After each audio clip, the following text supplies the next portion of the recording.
हम इंसाफ वो चाहते हैं जो इंसाफ हमारे आका हमारे मौला ने हमें अता फरमाया। इसके लिए आपने मेहनत करनी है, इस निजाम के लिए मेहनत करना होगा। और ऐसा नहीं है कि निजाम फौरन आ जाए।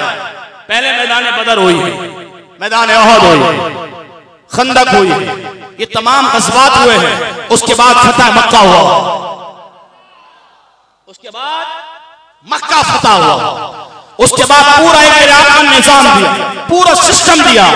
आप ये नहीं कह सकते हुजूर अलैहिस्सलाम की शरीयत में किसी चीज की माज़अल्लाह कमी है। नहीं नहीं, मेरे आका की शरीयत मुकम्मल है।